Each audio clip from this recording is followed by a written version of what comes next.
Hey guys, we're still talking about how people's minds have changed over the years and how they value music. I can remember being, 17 years old, 16, 17 years old. I just started playing nightclubs and that sort of thing, was starting to tip my toe in the water of nightclubs and that sort of thing. And in my mind, I was adamantly convinced that if I could be the best drummer in my area, then that would automatically, buy me a ticket to stardom. I was 17, 18 years old and when I had that mentality, and I didn't know anything about anything. I didn't know what I didn't know.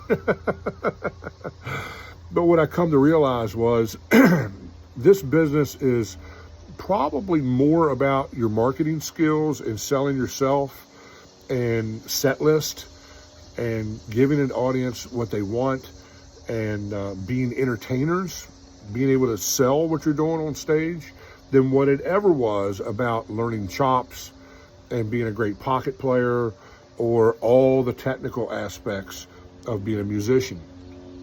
I've always said for many decades that you come to the table with all that talent and all that technical know-how, and that's where you start in the music business.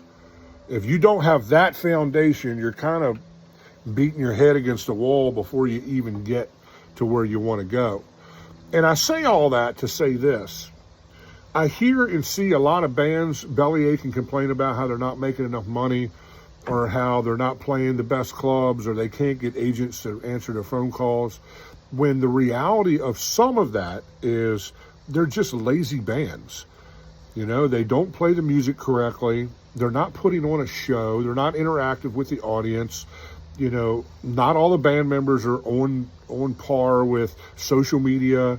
Their marketing stuff is all over the place, if they have any marketing materials at all.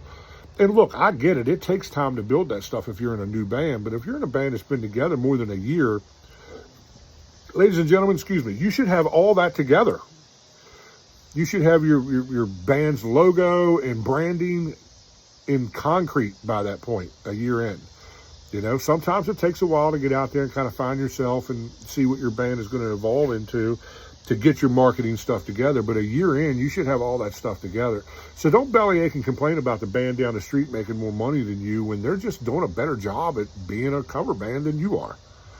And I think that goes a long way, and that hits a lot of triggers and touches a lot of, fragile egos.